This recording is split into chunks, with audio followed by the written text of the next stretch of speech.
Hello friends, मैं हूं Garima Verma. Welcome to my YouTube channel Garima learn X. Friends, आज की इस वीडियो के अंदर हम लोग चतुर्थांश यानी क्वार्टाइल्स को पढ़ेंगे। ठीक है, तो इसके कितने टाइप होते हैं, क्या इसकी डेफिनेशन है, कहाँ हम इसका इस्तेमाल करते हैं, कहाँ इसका हम यूज करते हैं, है ना। ग्रुप डाटा क्या होगा उसके अंदर, अगर कॉन्टिन्यूस सीरीज है तो क्या होगा, डिस्क्रीट सीरीज है तो क्या होगा, इन सब को हम लोग फुल्ली एक ही वीडियो के अंदर वन शॉट में आपको समझाएंगे। तो स्टार्ट करते हैं आज की इस वीडियो को।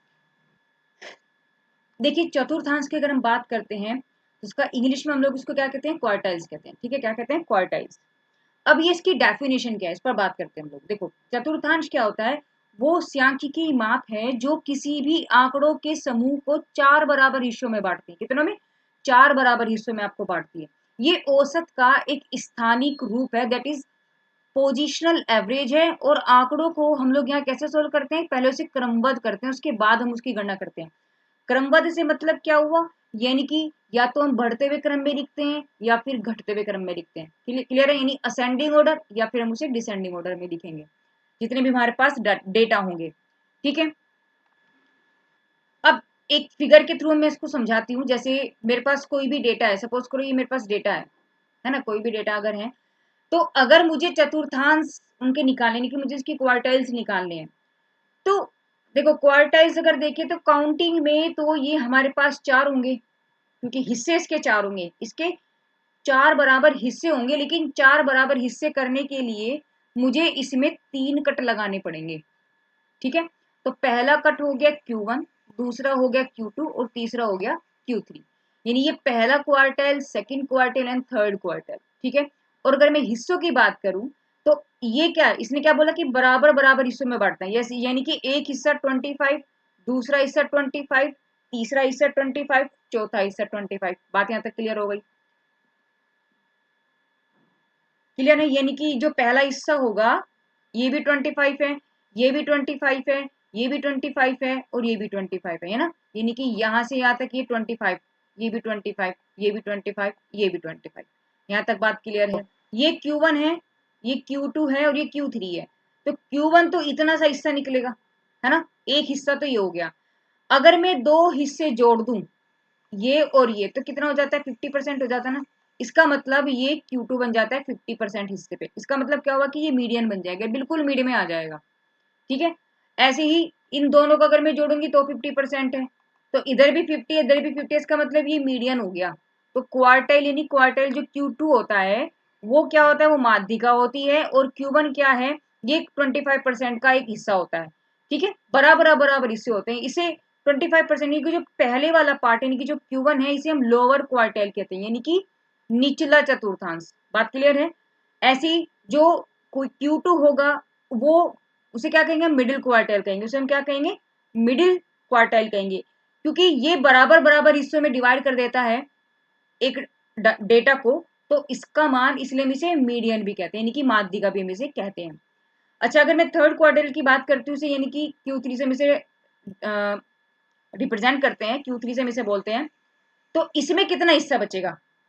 अगर मैं इसके Q3 के, मैं अगर पार्ट की बात बोलूं तो Q3 में कितना हिस्सा बचेगा उसको देखते हैं। एक मिनट, मैं इसको जरा हटा दूं जिससे आपको समझने में इजी रहे।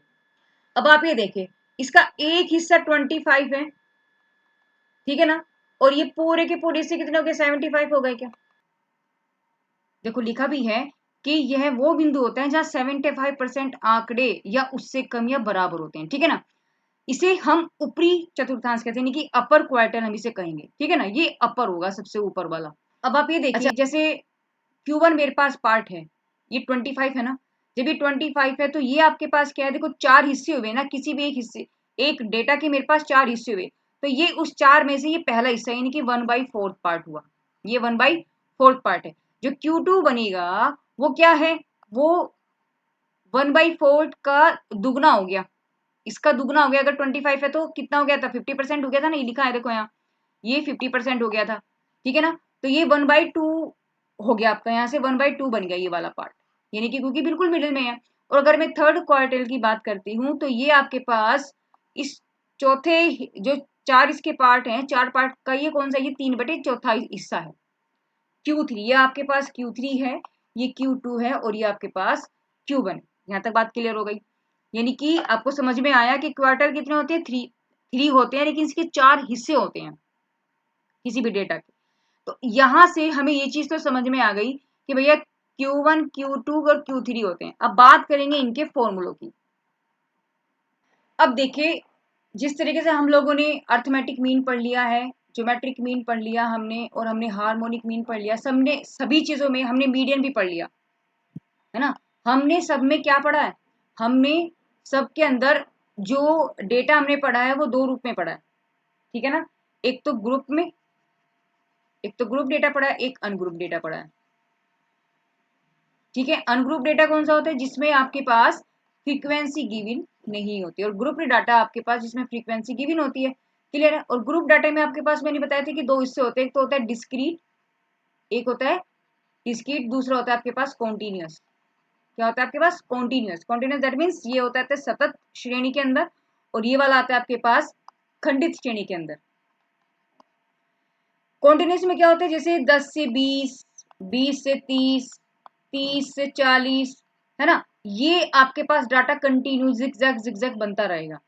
और डिस्क्रीट में क्या होता है, बस ऐसा आएगा 10, 20, 30, 40, समझ रहे हो। तो ये आपके पास ये डाटा का आपको मैंने एक फॉर्मल बताया आपको कि आप देख करके पहचान सकते हो। तो ऐसे ही अब मैं यहाँ बात करूंगी यानी कि क्वार्टाइल्स जो है इसके अनग्रुप डाटा की हम लोग यहाँ पर डिस्कस करने वाले हैं। देखिए, हम लोग बात करेंगे अब एग्जाम्पल, इसके एग्जाम्पल की। तो जैसे उन्होंने एग्जाम्पल लिया है कि एक डाटा उन्होंने लिया, वो भी असेंडिंग ऑर्डर में ऑलरेडी बना बनाया है हमारे पास। डाटा है 7, 9, 12, 15, 18, 21, 24, 27 और 30, ठीक है। तो यहाँ से हम इसके क्या निकालने, हमें क्वार्टर्स निकालने। क्वार्टर्स कितने होते हैं, 3 होते हैं, Q1, Q2 और Q3। तो हमें ये वैल्यूज हमें यहाँ से निकालनी है। तो आप देखो एक चीज समझें कि क्वार्टर को हम कैसे निकालेंगे। देखो निकालने का आप तरीका देखें। सबसे पहले हमने इनको काउंट किया, तो काउंट करने के बाद मेरे पास क्या है, 9 नंबर आया। 9 कैसा है, मेरे पास ओड है। बात समझ में आई। जब ओड नंबर है तो सबसे पहले हम इसका Q2 निकाल लेंगे। यहाँ से हम सबसे पहले इसका Q2 निकालेंगे। तो Q2 अभी मैंने आपको क्या बताया था, वो मीडियन होता है। Q2 क्या होता है, मीडियन होता है। देखो ऊपर अभी अगर हम फिगर की बात करें, देखो Q2 क्या होता है, Q2 आपके पास है मीडियन। बात समझ रहे हो। और मीडियन का फॉर्मूला आप ओड में क्या निकालते हो, n+1/2। तो सेम वही चीज हमें यहाँ पर करनी है। तो आप क्या करेंगे, यहाँ पर मीडियन का फॉर्मूला है n+1/2। तो n की वैल्यू कितनी है आपके पास, 9, यानी कि 9+1/2 दैट इज द 10। Q2 कितना आ गया, 10/2 यानी कि फिफ्थ। तो फिफ्थ टर्म आ गया, ये टीएथ टर्म होता है ना, ये टीएथ टर्म होता है, यानी कि इतनेवा पद। तो फिफ्थ टर्म आपके पास क्या है, तो यहां से अगर मैं देखूं तो Q2 कितना निकल जाएगा। फिफ्थ टर्म कौन सा, देखो 1, 2, 3, 4, 5, तो कौन सा है आपके पास 18। तो ये बिल्कुल मिड का निकल के आया आपके पास। ये क्या निकल के आया आपके पास, बिल्कुल मिड की वैल्यू निकल के आ गई, तो इनकी मीडियन हो गया। तो यहाँ से Q2 तो हमारा इजिली निकल गया। तो इसका मतलब क्या हुआ, इसका मतलब हमारे पास अब क्या बैठेगा कि इस मीडियन के इधर वाला पार्ट मेरे पास ये Q1 के डाटा है, और Q2 जो मेरे पास निकल के उसकी जो राइट वाला हिस्सा है वो मेरे पास Q2 का हिस्सा है, और ये मेरे सॉरी Q3 का हिस्सा है, और ये मेरे पास Q2 है। बात समझ में आई। तो ये Q2 के लिए मैंने पूरे के पूरे डाटा लिया, Q1 के लिए मैं इस Q2 के इधर वाला हिस्सा लूंगी, और Q3 के लिए मैं इधर वाला हिस्सा लूंगी। बात समझ में आई। तो अब मुझे अगर Q1 निकालना है तो मुझे डाटा मिल गया, इसका डेटा मुझे मिल गया। अब मैंने इसको काउंट किया, n/4 है। अब n/4 क्या होता है, एक सम संख्या होती है, यानी कि इवन नंबर है। तो जब ये इवन नंबर है और हमें इसका भी क्या निकालना है, सबका मीडियन निकालते चले जाओ। Median of lower lower half, यानी कि Q2 से पहले वाला हिस्से के, ठीक है। तो जब आप इसका मीडियन निकालेंगे तो देखो Q1 निकालने के लिए आप क्या निकालेंगे, देखो Q1 निकालने के लिए आप क्या करोगे, इनका भी मीडियन निकालोगे। तो बीच वाले जो हिस्से होते हैं उनका आप निकाल दो, ठीक है। तो आप क्या करेंगे, 9+12/2 कितना आ जाएगा आपके पास, यानी कि 21/2 दैट इज द 10.5। तो डायरेक्टली आपके पास Q1 का हिस्सा निकल गया 10.5। तो Q1 तो निकल गया, और Q3 रह गया। अब हमारे पास Q3 क्या है, Q2 के बाद वाला मान, तो उसे हम अपर हाफ कहते हैं। तो ये वाला हिस्सा मुझे मिल गया, ये वाला हिस्सा मुझे मिल गया। तो इनका भी बीच के पार्ट लेंगे, यानी कि Q3 निकालने के लिए हम लोग क्या करेंगे, बीच के दो पार्ट ले लेंगे, 24+27/2। अब आप जब इसको ऐड करेंगे तो ये आपके पास क्या आ जाएगा, 51/2। तो Q3 की वैल्यू डायरेक्ट निकल गई 25.5, तो Q3 निकल गया। क्लियर है? देखो Q2 में हमने टीएथ फॉर्मूला लगाया है, तो मैंने वहां फिफ्थ टर्म को काउंट किया था, फिफ्थ टर्म को मैंने काउंट किया था, ठीक है ना, क्योंकि फिफ्थ टर्म निकल के आया था। यहाँ हम डायरेक्टली वैल्यूज को ले रहे हैं 9 और 12 को, समझ रहे, हमने यहाँ डायरेक्टली वैल्यूज को ली है, तो ये ऑलरेडी हमारे पास वैल्यू बीच की निकल के आ रही है। कभी आप सोचो कि भैया मैम ने यहाँ पर तो फिफ्थ टर्म लेकर के तो पांचवा काउंट किया, अब यहाँ मेरे पास 10.5 आ गया, तो मैं 10.5वां टर्म कौन सा लूँ? नहीं, क्योंकि Q1 और Q3 जो हमने फाइंड किए हैं वो डायरेक्टली वैल्यू यहीं से उठाई है। और Q2 क्या किया था हमने, हमने वहां पर मीडियन का फॉर्मूला लगाया। तो मीडियन का फॉर्मूला क्या होता है? मीडियन याद करो आप, जब हमारे पास ओड नंबर होता है तो मीडियन का फॉर्मूला n+1/2 टीएथ टर्म होता है। तो काउंट करके उसे टीएथ टर्म, वो वाला टर्म हम निकालते हैं, तो यहाँ से हमने वो टर्म निकाल देते हैं, तो हमारे पास Q2 निकल गया, Q1 निकल गया और Q3 निकल गया। बात यहाँ तक समझ में आ गई है? देखो और एग्जांपल हम लोग लेते हैं, जैसे आपको डेटा दे दिया 5, 8, 10, 12, 14, 16 और 18। अब यहाँ देखिए आपके पास काउंटिंग में कितने हैं? ये 7 है। 7 कैसा नंबर है? एक ओड नंबर है, ठीक है ना। तो ओड है हमारे पास, तो हमें सबसे पहले हम किसका निकालेंगे?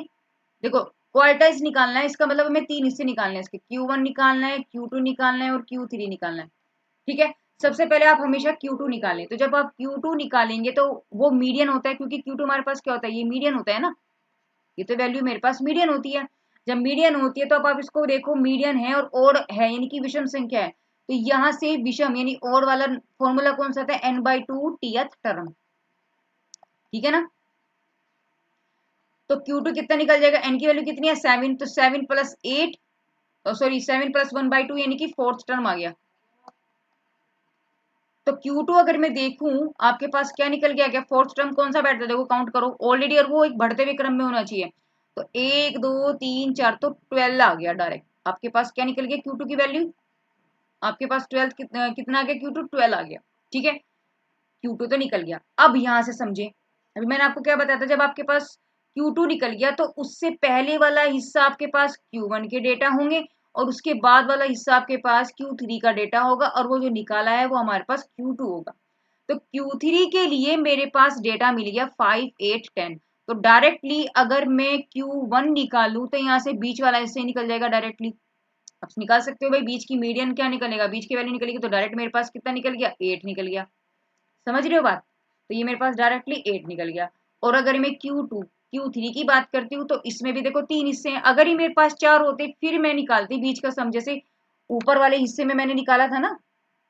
देखो मैंने यहाँ ऊपर वाले में क्या किया था, क्योंकि मेरे पास यहाँ n की वैल्यू कितनी थी, यहाँ अगर मैं देखूँ तो n कितना था मेरे पास? स्मॉल n 4 था, यानी कि इवन था। तो इवन था तो मैंने बीच वाले टर्म को जोड़ करके हाफ कर दिया था। तो वो मैंने ये काम मैंने किस में किया था? ये मैंने Q1 में भी किया था और Q3 में भी किया था, दोनों में मैंने देखो यही काम किए थे, है ना, याद है। लेकिन यहाँ मेरे पास काउंटिंग में कितने निकल रहे हैं? ऑलरेडी मेरे पास ये ओड हैं, ये मेरे पास ओड हैं। जब ओड आ रहे हैं तो कोई दिक्कत की बात नहीं है, डायरेक्टली बीच वाला नंबर हमारे पास जो होगा वो उनका मीडियन हो जाएगा, तो इस तरीके से डायरेक्टली हमारे पास ये वैल्यू निकल जाएगी। तो Q3 कितना हो गया आपके पास? 16 निकल गया। ये लो हो गया जी काम, ठीक है।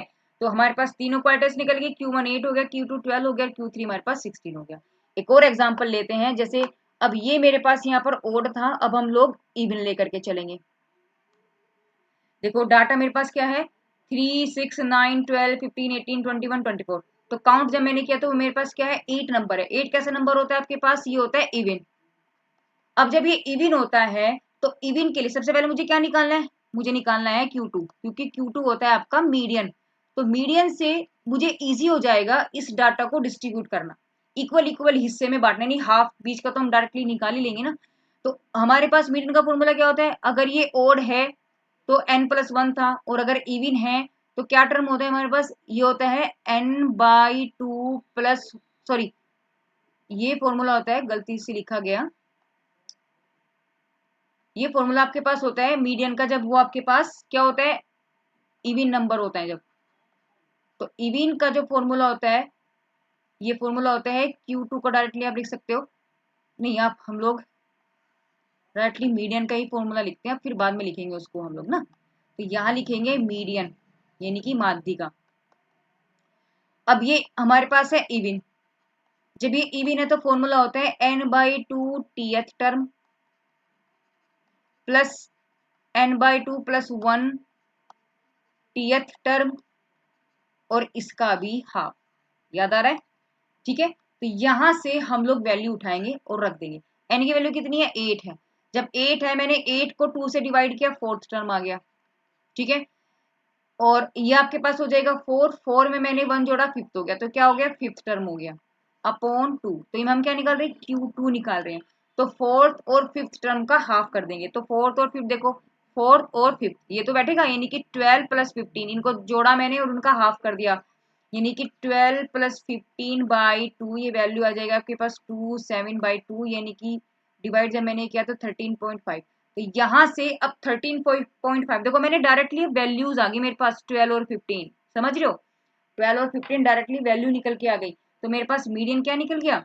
मीडियन मेरे पास आ गया 13.5, यानी 13.5। अब Q1 कैसे निकालेंगे?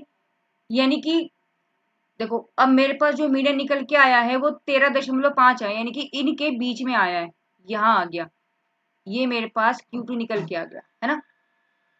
जब मेरे पास Q2 निकल गया तो इससे पहले वाला हिस्सा मेरे पास Q1 है, और ये यहां से लेकर के ये मेरे पास Q3 है, और ये मेरे पास Q2 है। अच्छा, समझने वाली बात क्या है? Q यहाँ आया है मेरा मीडियन। कहाँ आया? यहाँ पे आया है मेरा मीडियन। कितना है? 13.5 है।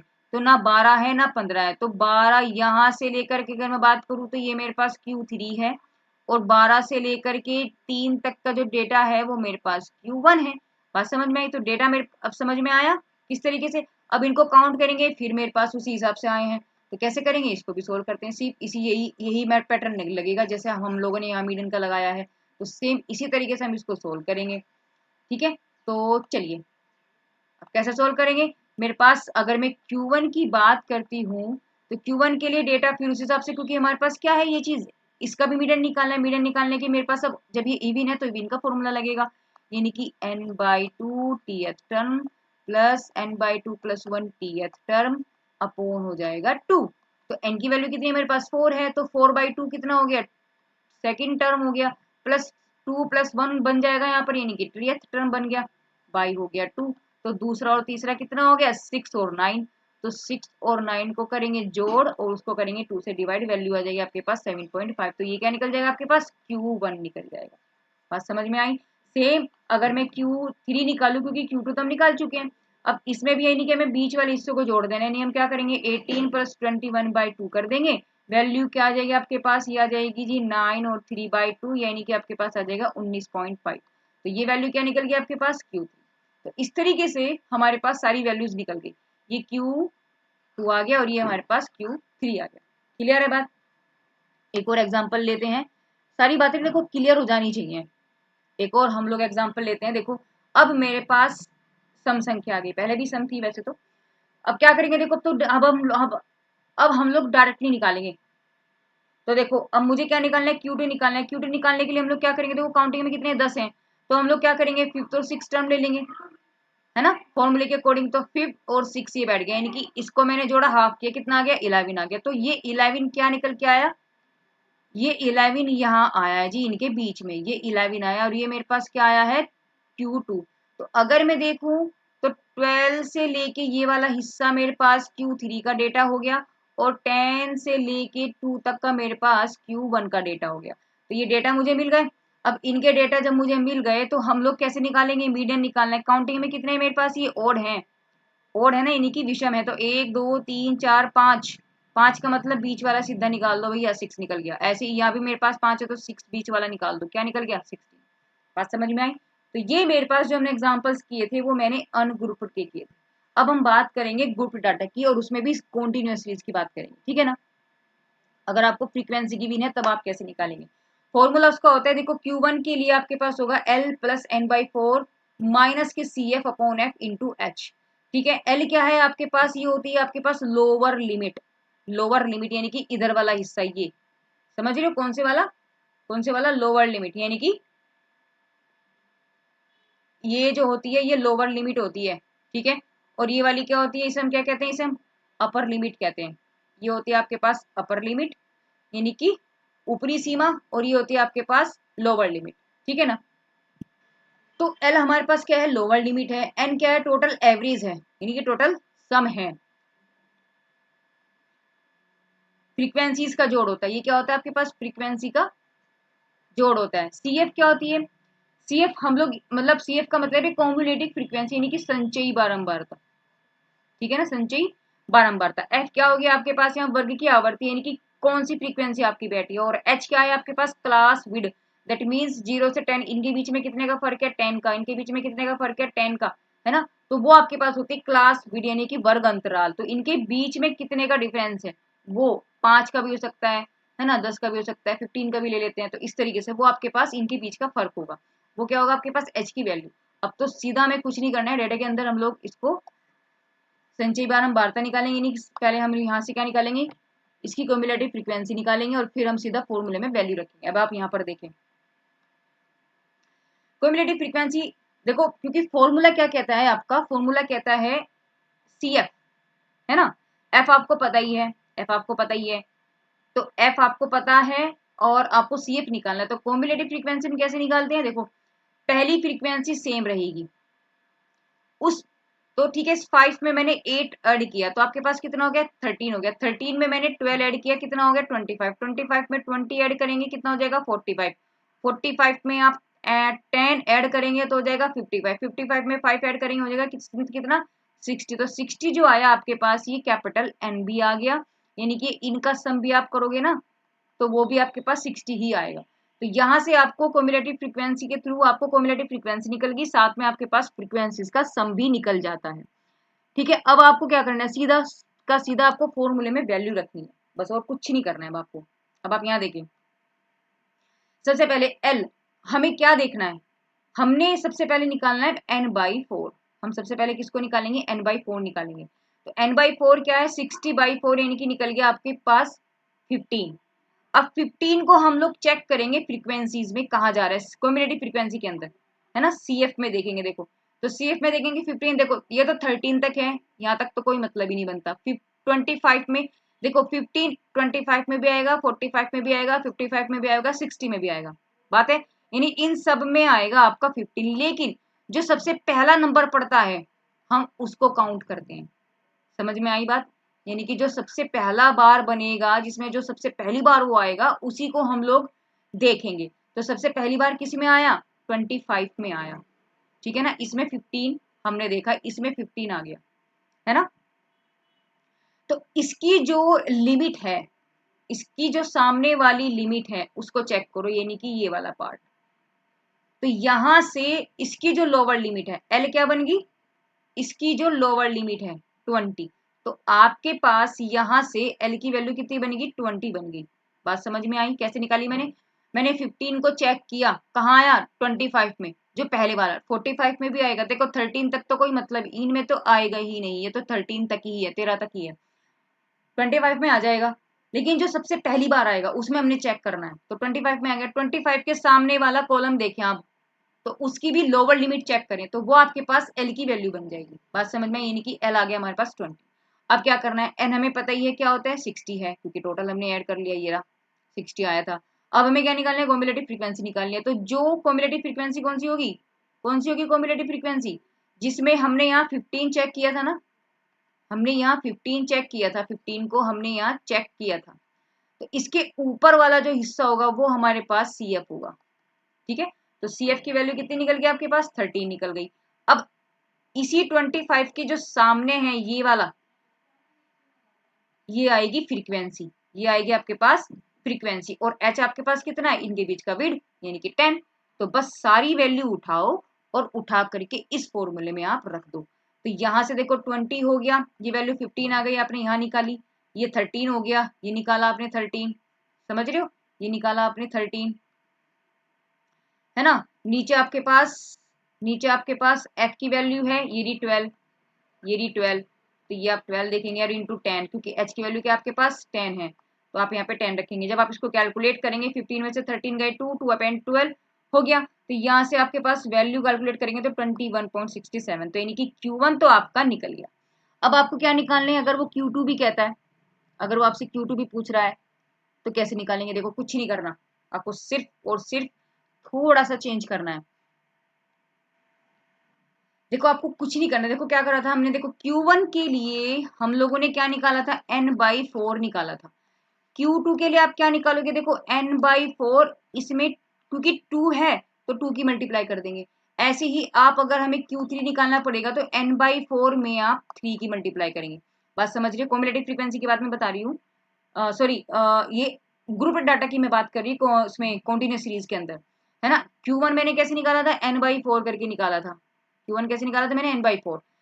Q2 कैसे निकालेंगे, n/4 जो है उसमें हम 2 की मल्टीप्लाई करेंगे क्योंकि वो 2 है ना, तो ये निकल जाएगा n/2। तो डायरेक्टली मैंने क्या निकाला, 60/2 यानी कि 30 निकल गया। अब 30 को हम चेक करेंगे उस डेटा के अंदर, तो 30 किस में आ जाएगा, आप चेक करें, आप इसको मैं हटा देती हूँ, एक बार क्लीन कर देती हूँ, जिससे नई फ्रीक्वेंसीज को निकालने में हमें परेशानी ना हो, है ना। हमें किसको चेक करना है जी, 30 को चेक करना है। 30 कहाँ आएगा, देखो यहाँ तक तो 30 का कोई काम है ही नहीं, इसमें आएगा, तो इसमें आ गया, हमने इसमें यहाँ 30 को चेक किया। बात समझ रहे हो? तो लोअर लिमिट मुझे सबसे पहले निकालनी है, तो इसके सामने चले जाओ जी, बिल्कुल ये वाला, तो इसमें आपको एल मिल जाएगा, इसमें ये आपको एल मिल गया, ठीक है, एल भी मिल गया। कॉम्युलेटिव फ्रीक्वेंसी कौन सी होगी, इसके जस्ट ऊपर वाली, इसके जस्ट ऊपर वाली, यानी कि ये आपके पास सी एफ हो गया। और एफ कौन सा निकलेगा, स्मॉल एफ, इसके सामने वाला, ये क्या निकल गया, एफ, सारी वैल्यू निकल गई बस। और एच आपको पता ही है 10 है, तो सारी वैल्यूज को आप रखेंगे और वैल्यू आपको पास सीधा डायरेक्ट कैलकुलेट करके आप लोग उसको निकाल देंगे। तो देखो निकल गया ना, 30 हो गया, 25 हो गया, 20 हो गया, 10 हो गया, सारी वैल्यू रखो, कैलकुलेट करो कितना आ जाएगा, 32.5। ऐसे ही 3 में कैसे निकालेंगे, मैंने अभी आपको बताया, 3 में क्या करेंगे, 3 की मल्टीप्लाई करेंगे, तो आपके पास कितना हो जाएगा, 3n/4, कैसे निकल गया, 45। सेम 45 को चेक करेंगे, देखो 45 को हम इसमें चेक करेंगे, यहाँ से इसको मैं एक बार हटा देती हूँ जिससे आपको परेशानी ना हो। 45 को जब आप चेक करेंगे, 45 कहाँ आएगा, देखो यहाँ तक तो 45, ये तो डायरेक्टली आ रहा है, देखो ये 45 आ ही रहा है, डायरेक्ट आपके पास 45 आ रहा है, इसमें ही होगा, है ना। तो इसके सामने वाला ये आपके पास क्या हो गया, लोअर लिमिट हो गई, है ना। और इसके सामने वाला जो ये है, ये आपके पास एफ हो गया, और इससे ऊपर वाला ये आपके पास क्या हो गया, सी एफ हो गया बस। और एच की वैल्यू तो आपके पास है ही 10, सारी वैल्यू रखो और फॉर्मूले में रखो, कैलकुलेशन सीधी आपके पास निकल जाएगा। तो यहाँ देखो आपने चेक किया, 30 हो गया, 25 होगा, 20 होगा, 10 होगा, सीधी वैल्यू रखी, क्या आ गया, कैलकुलेशन करके आपके पास 40। तो इस तरीके से आपके पास Q1 Q2 Q3 सब निकल गए।